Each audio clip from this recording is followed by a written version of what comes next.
Pivot around to face the opposite way on your mat, and we're setting up warrior one.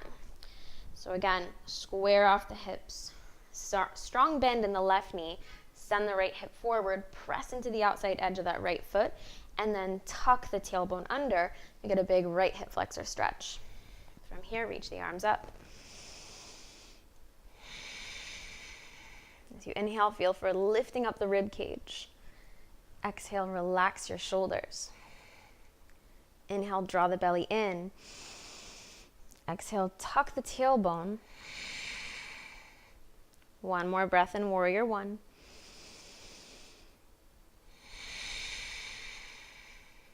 And release your arms. Straighten out the front leg. Walk your back foot in a little. And again, make sure all 10 toes face forward. Hips are squared. Your feet are not on a tightrope. They're the same width as your hips. So you might need to widen your foot out a little bit to the right. Again, square off the hips. Hands come to your hips. Inhale, tall spine. And as you exhale, tilt the hips back. Reach the heart forward. Exhale, release all the way down. Hands can come to blocks or one block or the mat. Inhale, lengthen the heart. Exhale, fold. And then you're either staying here or maybe possibly walking the hands back a little.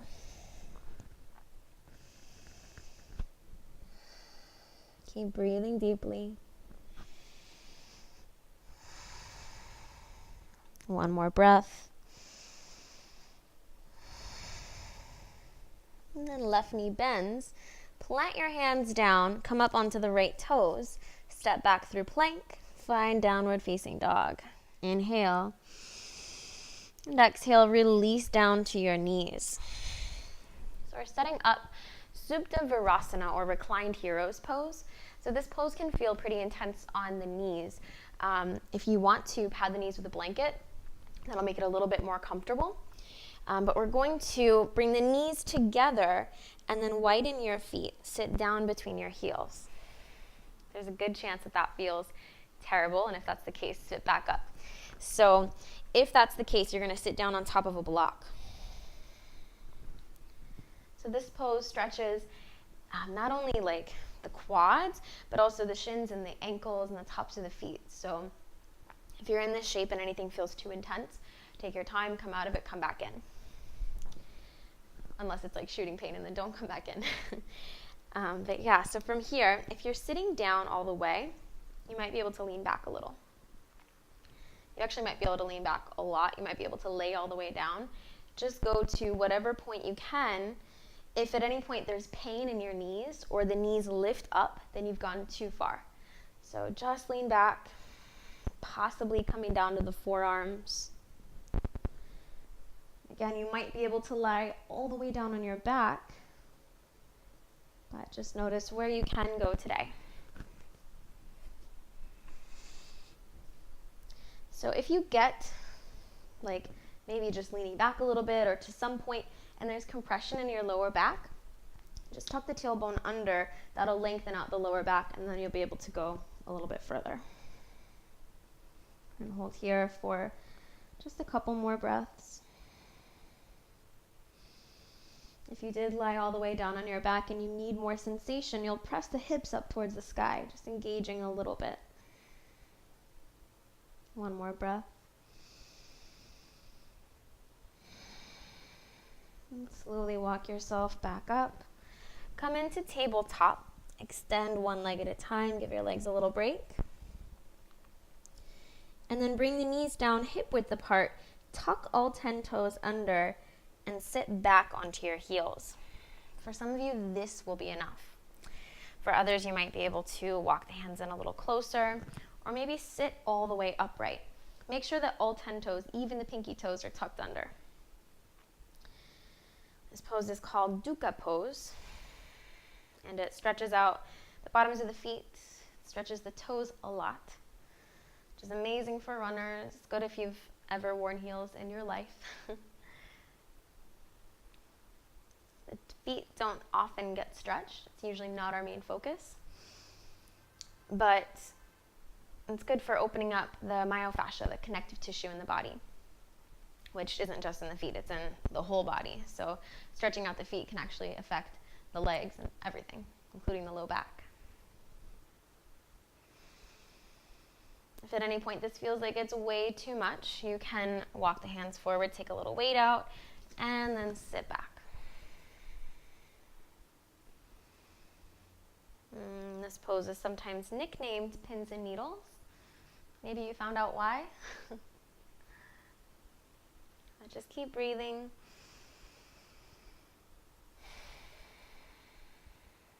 Promise it doesn't last forever. Nothing does. Keep your shoulders relaxed. Relax your jaw. Notice where you're feeling tension. Notice where that bubbles up, that agitation. Yoga is an incredible mirror for emotions. So whenever we experience an emotion on our mat, you're in a place that's a little bit more present, a little bit more conscious. So when you feel that agitation rise up, you're more likely to notice, like, oh man, when I'm agitated, my jaw locks up or my shoulders lock up. Maybe that's why I have headaches, you know? Whatever happens on the mat definitely happens off of the mat. You're here for just one last breath. On your exhale, plant the palms, untuck the toes, and tap out the tops of your feet. You're encouraging fresh blood to flow into the toes. Now the second part is more of an ankle stretch, so you'll keep the toes untucked, sit back onto the heels. If this is like excruciatingly painful, take a blanket and put it on your shins, right between the shins and the thighs, and it'll make it feel much better. This is especially good if you've ever had like a knee injury. You'll want to make sure to pad here. And this pose may feel just as intense as the first variation of dukkha, but it also might feel much less intense. So this pose still will give you benefits even if it doesn't feel intense. But if you're an intensity chaser and you really need more here, you have the option to lean back a little bit more, maybe lightly plant the hands behind you, and maybe even lift up the knees. So this will feel like more intense of a stretch. Again, it's not necessary, but if you want to feel that intensity. But otherwise, you're still getting all the benefits with the knees down. This one we won't hold for quite as long, just one more breath.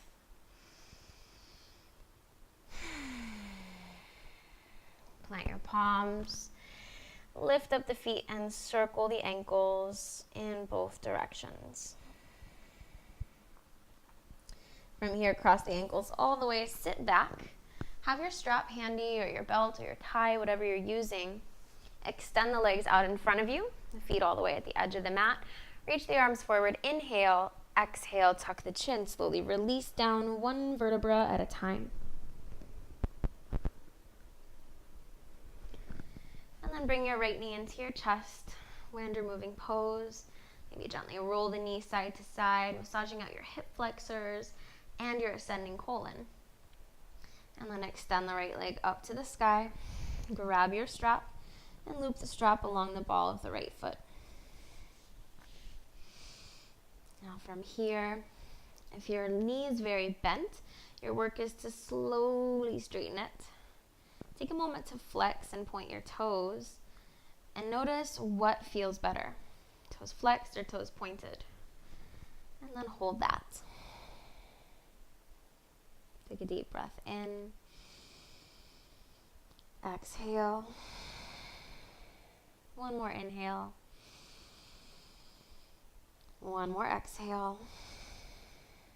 Then hold on to both ends of the strap with your right hand. Take your left hand to the left hip to encourage the hip to stay down, and open the right leg out to the right, finding a lateral stretch. Two more breaths.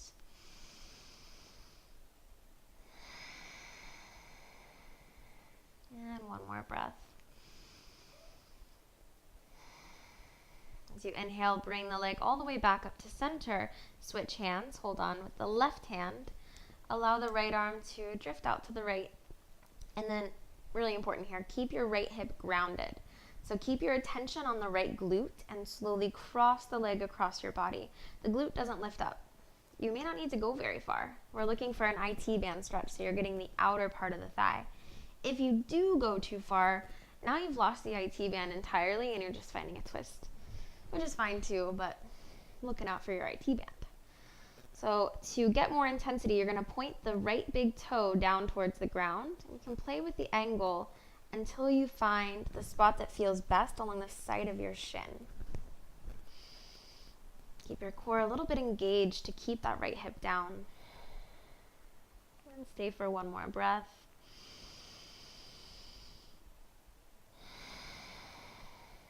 Inhale, draw the leg back to center. Release your strap, place it to the side, and lower the right leg down. Then hug the left knee into your chest, wind removing pose on the left side. Maybe find a little rock side to side, massaging out the hip flexors and the descending colon. And then grab your strap, hook the strap along the ball of the left foot, and send the left leg up to the sky. You can take a moment, flex and point the toes, tuning into what feels good. Once you find what feels good, pause there. Gently drawing the leg back.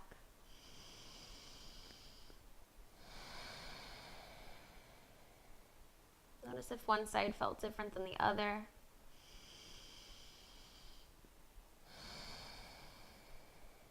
And switch both ends of the strap to your left hand. Take the right hand to the right hip to encourage the hip to stay down. Inhale. And exhale, open your left leg out to the left. Now if this feels really easy, if the leg drops down to the ground, then from there you're going to arc the leg up towards your head.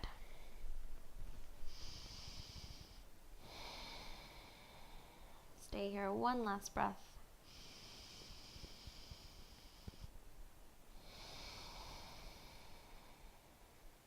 Inhale, draw the leg back up to center.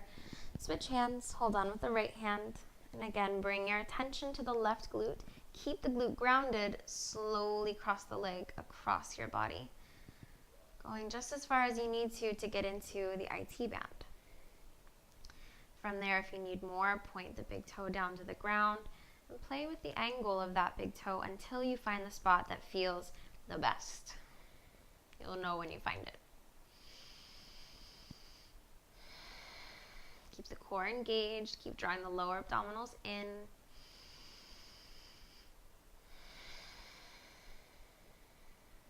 One last deep breath. On your inhale, bring the leg back to center. Release the strap, place it to the side. And exhale, lower the leg all the way down to the mat. You made it. Final Shavasana. Take your time to get comfortable. Maybe tuck the tailbone under, slide the shoulder blades under. Allow your legs to open a little wider than the mat. Let the feet fall open. Palms face up is symbolic of receiving, while palms face down is symbolic of grounding. Allow your eyes to close. And just for these next few breaths, do your body a favor and commit to stillness.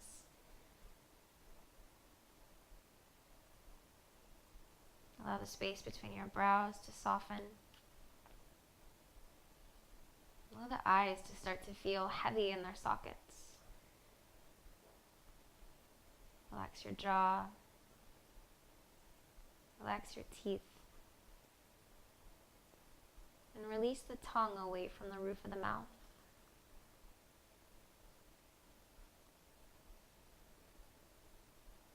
Start to feel the heaviness of the body. Feeling gravity holding you here.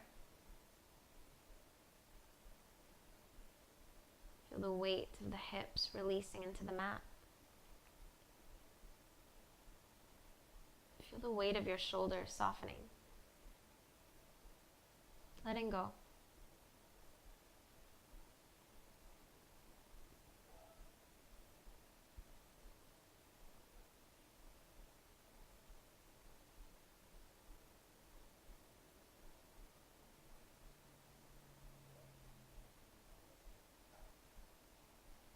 Remember that exactly where you are is perfect. You're exactly where you need to be. You are on the right path. Exactly who you are is perfect. And there's no one else that you'd rather be.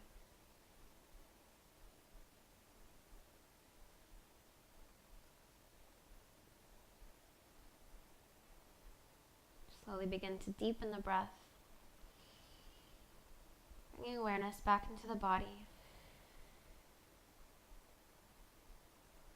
Gently slide the thumb over the pads of the four fingers, gently inviting in movement. Wiggle the toes, make little circles with the wrists and the ankles. Letting the body come back to life. Take a deep breath in, send your arms over your head like you just woke up from a nap. Extend the legs long, point the toes. And exhale, bend your knees. Roll over onto your side, finding fetal position. Use your arm as a pillow. And pause here in gratitude. Thank yourself for making it to your mat today. And then take a moment to choose just one other thing that you could feel grateful for right now if you wanted to. And allow the visceral sensation of that gratitude to swell up. Remembering always that gratitude is your fast track to happiness. Keeping the eyes closed, gently make your way all the way back up to a comfortable cross-legged seat. Easy seated Sukhasana. Bring the hands to heart center, sealing in your practice. Om Shanti Shanti Shanti. Peace, peace, peace. Thank you for allowing me to guide you through your practice today. The light in me honors, respects, and loves the light in you. Namaste. All right. Thank you guys so much for joining me today. Thank you guys for allowing me to guide you in this practice. And if you liked this video, hit that like button. Leave us a comment. Let us know what you want to see next. And then also subscribe to the beYogi channel. Thanks, guys. Bye.